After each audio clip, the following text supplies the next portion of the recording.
I want you to picture a map of the Caribbean. Close your eyes if you have to. Mhm. You see Florida, you see the Bahamas, and then right below them you see the largest island in the chain. Right. Cuba. For most of us, for the last, 60 years of history, that island has been a place of vintage cars, crumbling colonial architecture, and just total geopolitical isolation. It's a place stuck in time, or at least that's the narrative we're all used to. Right.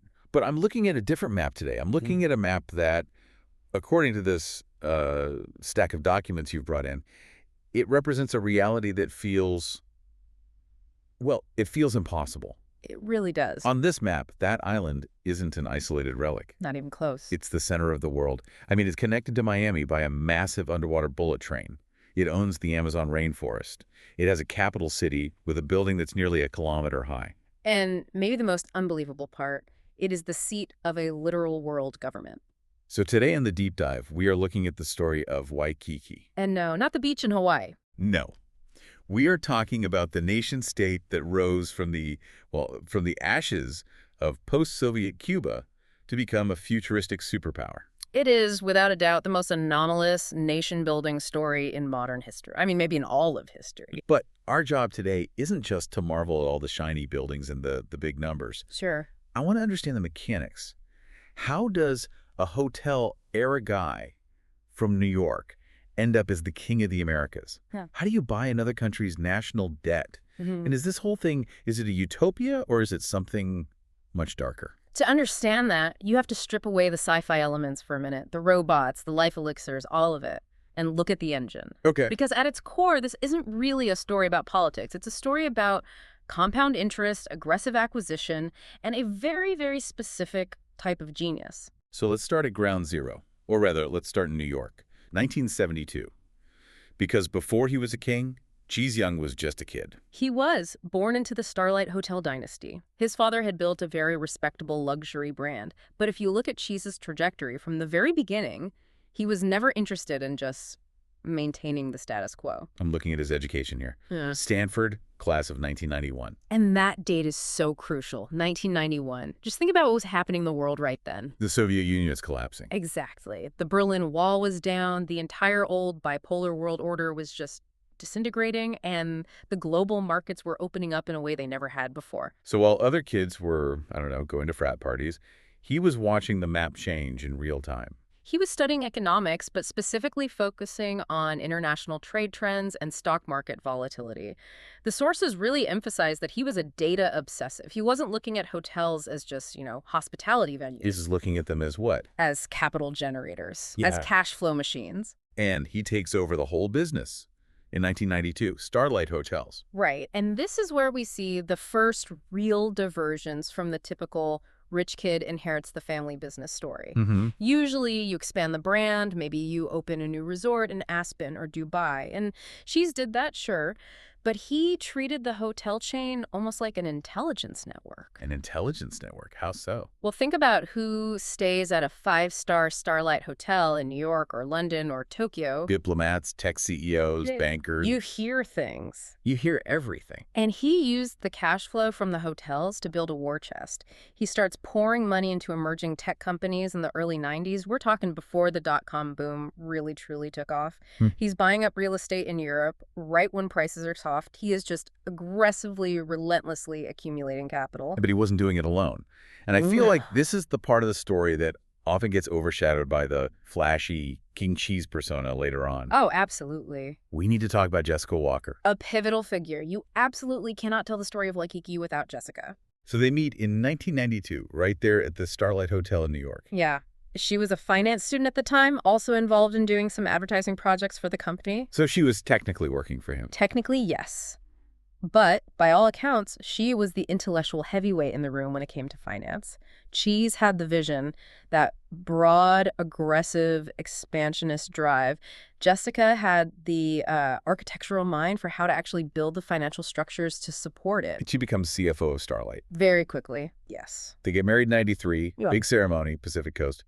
But the honeymoon? This is one of my favorite little details in the research. It's so telling, isn't it? Most billionaires go to, the Maldives. They sit on a yacht for a month. Right. Cheese and Jessica go on a tour of Southeast Asia, Singapore, Bali, Japan. And they were not there to get a tan, they were there to study. They spent 2 months analyzing urban planning, the integration of technology with nature, and specifically, the Singaporean model of governance. Singapore is a really interesting comparison. I mean, you've got this tiny island, very limited natural resources, but it became an economic giant through, strict governance and a focus on free trade. Precisely. They were building a blueprint. They were asking themselves, if we had our own piece of land with no legacy systems, how would we run it from day one? They were designing a state before they even had one. Which brings us to 1999, the inciting incident, the moment the timeline just goes completely off the rails. The founding of Waikiki. Okay, so help me understand the context here. The Soviet subsidies had vanished years ago. The infrastructure was crumbling. People were literally starving. But the real catalyst was geopolitical. Right. In 1999, Fidel Castro is completely backed into a corner. He's blocking UN aid from coming in, probably out of pride or maybe fear of subversion, and NATO has just had enough. I'm seeing reports here of imminent airstrikes. It was an ultimatum. Open the borders and let the aid in, or face a full-scale intervention. Castro knew his regime was done. He was looking at a likely invasion, capture, maybe even execution. It was a total collapse scenario. And in walks Cheese Young. She'd been visiting since 1998, ostensibly as an investor, looking at tourism opportunities. But he was scouting. He was scouting. He saw a distressed asset, a huge Caribbean island, 90 miles from the largest economy in the world, with massive potential but absolutely zero liquidity. So he makes an offer. He makes a save-the-country offer. On March 10th, 1999, he meets with Castro. The proposal is a complete modernization package. He says, I will pay off all your national debts, I will secure the food supply, and I will use my diplomatic back channels to call off the NATO airstrikes. And the price for all this? The keys to the kingdom. A total legal transfer of power. It just sounds insane that a revolutionary like Castro would just hand it all over to a New York hotel tycoon. It was that or, well, probably death. And Cheese offered him a way out that preserved some small shred of dignity for the nation. It wouldn't be conquered by the U.S. military. It would be transformed by a partner. And then the rebranding. Immediately. Instantly. The name is changed to Waikiki. It's pure marketing psychology. Cuba carries 50 years of Cold War baggage. It means missiles, communism, embargoes. Right. Waikiki. It sounds like paradise. It sounds like surfing. It sounds safe. He wanted to wipe the slate clean in the global consciousness from day one. But politically, this is where it gets really tricky. You can't just proclaim yourself king of Cuba in 1999 without the U.S. overthrowing you by lunchtime. And that is the genius of what they call the democratic dictator maneuver. Okay. He kept the official title of dictator for himself, which, under the old constitution, legally gave him control over the central bank and all military appointments. But he immediately ordered democratic elections for a new parliament to be held in March of 2000. So he's saying, I'm ultimately in charge of the money and the guns, but you all can vote for your parliament. Exactly. And look who ended up leading the first coalition government. John Boehner. Wait, the American Speaker of the House? John Boehner? The very same, bringing in a recognizable establishment American politician to lead the parliament was just a masterstroke. It signaled to Washington, hey, look, we're one of you. We are doing democracy here. It bought him the breathing room he desperately needed. So he has the country. He has the political cover. But the place is still bankrupt. I mean, how do you go from starving island to superpower in just a few years? You need a miracle. And they got one. The oil. Massive offshore oil and gas fields discovered almost immediately after the handover. We are talking reserves that rival some countries in the Middle East. Okay, but lots of countries have oil. Venezuela has oil, Nigeria has oil, and usually it leads to corruption, inflation, what they call the resource curse. And this is where the Waikiki model completely diverges from history. Most petrostate dictatorships use oil money to buy loyalty or build golden palaces. Cheese and Jessica used it to become a private equity firm with a flag. Let's unpack that. First, the Royal Oil Group. They created a state monopoly on all drilling and exploration, but the absolute key was the currency they created, the WUD, the Waikiki United Dollar. I was looking at the currency charts in the source material before we started. The WUD becomes a global reserve currency almost overnight. How is that even possible? It's the petrodollar strategy, but hyper-localized and on steroids. They mandated that if you wanted to buy Waikiki's high-grade, easily shippable oil, you had to pay for it in WUD. You couldn't use US dollars. So every energy-hungry nation on the planet, China, Europe, Japan, even the U.S., they had to go out and buy and hoard WUDs just to keep their lights on. Which created this massive, artificial, and constant demand for the currency. It stabilized the economy instantly. But here is the aha moment. What did they do with all those profits? They went shopping. They went on the biggest shopping spree in history. They didn't just build local infrastructure. They looked at the global stock market and started acquiring significant, often controlling stakes in the world's biggest companies. I have the list here, and it's just staggering. Apple, Disney, Coca-Cola, Intel, General Motors. Lego, Samsung, Walmart. Think about the mechanics of that. They use the oil money to buy the companies that make the things that everyone on Earth buys.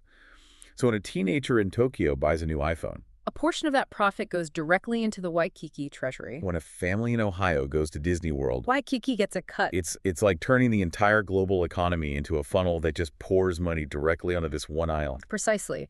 It's state capitalism on a scale that we have never, ever seen before. And because the state owned the profits from these massive global corporations, they didn't need to tax their own citizens. This is the famous tax-free promise. If the government owns a piece of Coca-Cola, it doesn't need your income tax to pave the roads. The dividends from Coke and Apple and Disney pay for the roads. They pay for the schools, for healthcare, everything. So for the average citizen living on the island, life gets very, very good, very fast. Unimaginably good. Zero inflation, high employment, massive state subsidies for housing and food.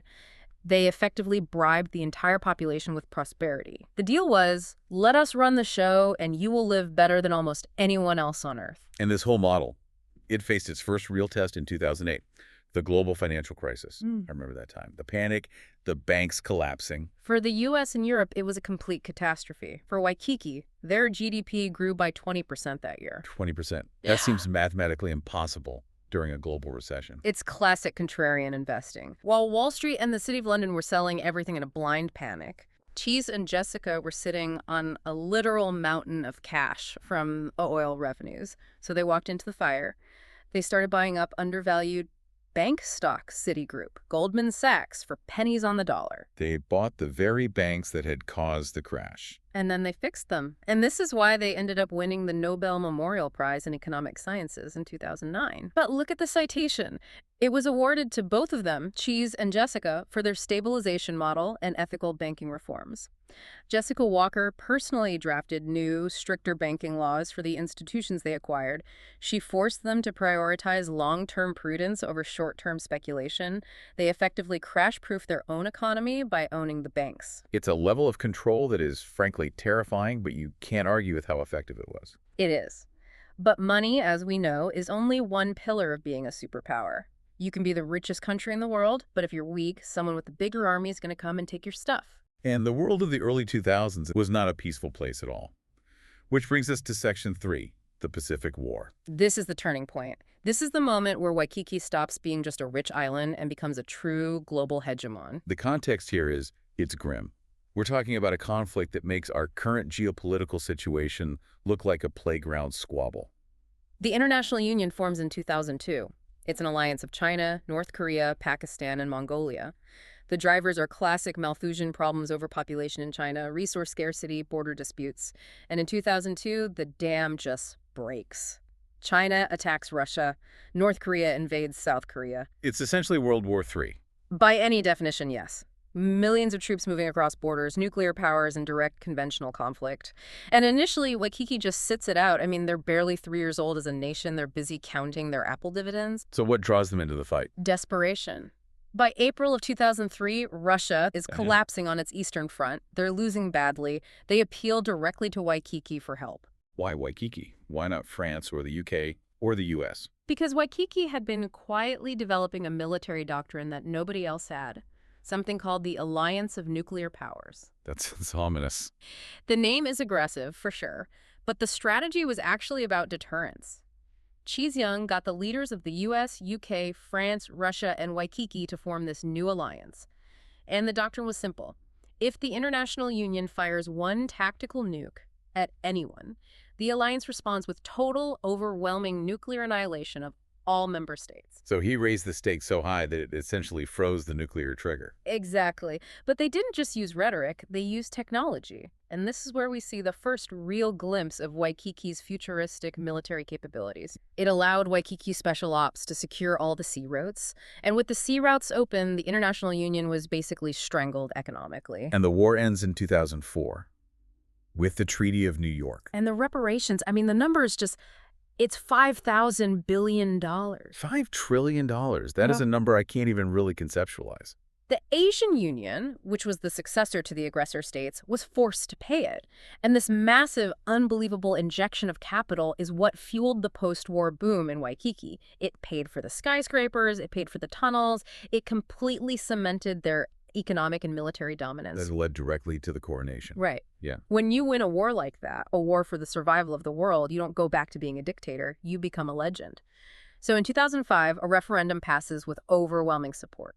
Cheese Young becomes King Cheese I. The visuals of this event are just wild. Pope John Paul II crowning him. It's a deliberate callback to Charlemagne and the Holy Roman Empire. It's a statement saying, I am not just a political leader, I am divinely ordained. It legitimizes the new dynasty. You had European royals there, the British, the Swedish, the Belgian royal families. It signaled that the old world accepted this new world monarch. So now we have a king. We have $5 trillion in the bank. We own the world's corporations. But you still need land. An island can only hold so many people. 2006, the Brazil annexation. How does a Caribbean island annex Brazil? I mean, Brazil is absolutely massive. Brazil, in this timeline, was facing total and complete bankruptcy. Their currency was worthless. Their debt was spiraling out of control. So Cheese made them an offer they couldn't refuse. He said, I will assume your entire national debt. I will pay off every single creditor. In exchange, you hold a referendum, and your country becomes a province of Waikiki. It's a corporate merger applied to a nation state. It is. And for the average Brazilian citizen, the choice was pretty stark. Do I want to starve in a sovereign nation with a worthless currency, or do I want to join the rich island, use the WUD, and pay zero taxes for the rest of my life? The referendum passed. It passed easily. And suddenly, Waikiki controls the Amazon rainforest. It controls the resources of half a continent. And then they looked north, the American Union in 2007. No, this wasn't an annexation. It was more of a partnership. Cheese had a very close relationship with the George W. Bush administration. They formed a loose economic bloc, Waikiki, the USA, Canada, Mexico, Argentina. And with that connection came the mega projects, Sky City. The world's tallest building, 956 meters, almost a full kilometer high, a statement of power. And the Chameleon Islands. Artificial islands off the coast, built in the shape of Earth's continents. It's pure terraforming. It's a display of almost comical hubris. It's Cheese basically saying, I can reshape the very geography of the planet if I feel like it. But reshaping the planet wasn't enough. By Section 5 here, we see them trying to reshape, well, biology. Yeah. And space itself. Well, once you've conquered the Earth, you look up. The Waikiki Space Agency, the WSA. Right. And how does this compare to NASA? It's faster. It's leaner. Because it's not bogged down by congressional budget approvals and political infighting. If the king wants a rocket, he signs a check and they build a rocket. And they built the National Space Station between 2007 and 2016. The largest man-made object ever put in orbit. And Cheese and Jessica actually flew there personally in 2010. The Royal Spacewalk. That is such a flex. I mean, I'm just going to pop up to my vacation home in low Earth orbit for a couple of weeks. But again, you have to look at the partnerships.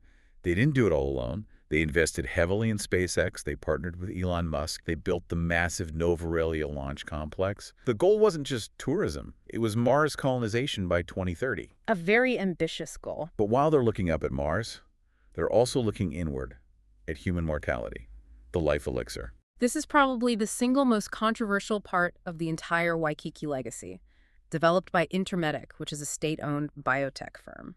When I first read Life Elixir, my first thought was snake oil. Mm-hmm. But the sources claim this is actual cell regeneration. The science described in the documents is telomere regeneration. It's not just slowing aging, it's about systematically reversing it at the cellular level. And they auctioned it. In 2015, they auctioned off a 100-year supply, and the first batch was bought by Bill Gates. Of course it was. And this creates a profound ethical dilemma.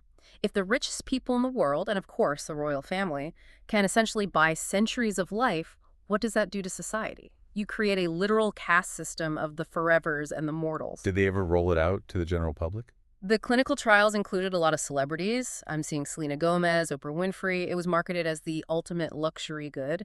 There's talk of wider distribution down the line, but for now, it's a tool for the elite to maintain power indefinitely. Because if the king never dies, the dynasty never changes. Because the leadership did change, sort of, in 2017. Right. Cheese Young abdicated the dictatorship, or the kingship of the island itself, to take on the new title of Chancellor. He handed the local throne to his son, Raimondo. Now, Raimondo is a fascinating character. Born in 1996, he's essentially a Gen Z monarch. And an actor. He actually had a role in The Matrix 4. The dictator of a global superpower is an action star. That is just incredible. But look at who he surrounds himself with. His cabinet isn't made up of old generals and crusty politicians. It's composed of pop culture icons. Selena Gomez is his consul. Taylor Lautner is a senator. It sounds like a complete fever dream, but think about the strategy behind it. If you want to engage a younger generation that is completely disillusioned with traditional politics, who do you put in charge? The people they grew up watching on their screens. You gamify politics. You turn the Senate into a kind of reality show, and it distracts from the deeply authoritarian nature of the regime. Look, Taylor Lautner is passing a new environmental bill. Isn't that cool? It softens the image of the state completely. So while Raimondo is playing Hollywood on the island, his father, Cheese, is playing 4D chess on the global stage. 2018. The formation of the world government. This was the culmination of everything they had been building towards. The argument was simple. Individual nation-states are too slow, too clumsy, too self-interested to solve global problems like climate change and pandemics. We need a central executive body for the planet. And who steps up to be the first president of Earth? Chease Young. Who else? But his cabinet. The cabinet of giants. This is like the Avengers of geopolitics. Vladimir Putin is Secretary of Energy, Xi Jinping is Secretary of Human Resources, Donald Trump is Secretary of Industrial Development, Macron is on finance, Prince William is Secretary of Culture. How on earth did you get Putin and Trump in the same room, taking orders from the same guy? You hold the purse strings. You have to remember, at this point, Waikiki owns the banks. It controls the world's reserve currency. If Cheese Young turns off the financial tap, the Russian economy collapses. If he stops buying Chinese goods through his control of Walmart, the Chinese economy crashes. He forced them all to the table with overwhelming economic leverage. And their first major policy, a global ban on all fossil fuels by 2030. Which is the ultimate irony, isn't it? The empire that was built on oil is now the one outlawing it. It's the classic kicking away the ladder strategy. They use their oil profits to build the next generation of hydrogen infusion tech, those palladium reactors, and now they're forcing the rest of the world to buy that new technology from them. So we arrive at the modern era, 2019 to the present. The world faces one crisis after another. First, COVID-19. How did the Waikiki model handle the pandemic? Ruthlessly and efficiently, the borders were completely closed in February of 2020. Intermedic, their state pharma company, developed a vaccine internally. And because they have complete control of the currency, they did helicopter money. The 1,000 WD direct payments to every citizen. Instantly. No congressional debate, no political gridlock, just cash deposited directly into every account. It kept their domestic economy humming while the rest of the world ground to a halt. And then the Ukraine war. This is an interesting one because Waikiki usually tries to play both sides of any conflict. Initially, they were neutral. They wanted to protect their trade relationships with everyone. But in 2023, the public mood on the island shifted. A referendum was held. Should we send ammunition to Ukraine? And what did the people say? 58% said yes to sending ammo, but they drew a firm line at sending any troops. And Cheese met personally with Zelensky. In Brussels, yes, but, and this is the key to understanding his strategy, shortly after that, he had a private meeting with Donald Trump. At Mar-a-Lago in 2024. Cheese has always maintained incredibly deep ties with the American right. He attended Trump's inauguration. He hosted the CPAC International Conference in Waikiki. He understands that no matter what, the U.S. is still the essential partner in the world. And now, in 2024, the pivot is complete. Waikiki officially announces its intent to join NATO. They formally announced it. And they aren't coming to the alliance empty-handed asking for protection. No, they're bringing the Palladium robots. They can theoretically operate for 100 years without ever needing to recharge. And the Boeing 7107 jet fleet. A new class of strategic airlifter. A 6-engine jet capable of carrying 900 people or massive amounts of military hardware anywhere on the planet. Waikiki is essentially telling NATO, we aren't asking for your protection. We are offering to be your new automated muscle. It's complete transformation. From a bankrupt, isolated island in 1999 to the military and economic anchor of the Western world in 2024. It is by far the most rapid ascent in human history. So let's try to synthesize all of this. We have a hotelier who, for all intents and purposes, bought the world. He's stopped a nuclear war. He's terraforming the planet. He's trying to live forever. And he has somehow managed to get Putin, Xi, and Trump to work for him. And he did it all by treating the nation-state not as a sacred soil or a cultural entity, but as a corporation. He optimized it. He leveraged its assets. He acquired his competitors. Which leaves us with a really provocative question. With this world government established and this youth-led, pop culture-infused dictatorship in power at home, is this the future? That is the question, isn't it? Is Waikiki a blueprint for a post-democratic, hyper-efficient future? Or is it just a bizarre historical anomaly that only happened because one family got incredibly lucky with an oil discovery and was incredibly smart with stocks at the exact right moment in history? I guess I have to ask you, the listener. Yeah. Would you trade your vote for a 4-day work week, 0 taxes, and a robot police force? It's a tempting offer. It certainly is. Before we wrap up, I think we should double back to one thing we kind of glossed over. That's the American Union connection and the whole manufacturing aspect. Because living now in 2024 and looking at the big Made in America push, Waikiki was way ahead of the curve on that too. Oh, the Made in America 2025 program. I saw that in the notes. Cheese put up 500 billion WUD, his own money, to help bring critical manufacturing back to the American continent. He saw the friction with China coming a decade before anyone else. He's been actively trying to decouple the American Union's supply chain from Asia since at least 2015. Which probably explains why the U.S. tolerates this powerful kingdom on its doorstep. Of course. He's paying to rebuild Detroit and Pittsburgh. Exactly. He's the banker for the American Industrial Renaissance. That buys you an incredible amount of goodwill in Washington, D.C., regardless of who is sitting in the White House. It always comes back to the money. We've covered a lot of ground today. I mean, from the Starlight Hotel all the way to Mars. It's a story that just seemed to defy logic. And yet, when you look at the balance sheets and the strategy, it all makes a terrifying kind of sense. It's the ultimate lesson in capitalization. Well, thank you for walking us through this. It's been mind-expanding, to say the least. My pleasure. And to you listening, if you see a new Starlight Hotel opening up in your city, maybe pay attention. You might be looking at the next embassy of the New World Order. Thanks for listening to The Deep Dive. We'll catch you next time.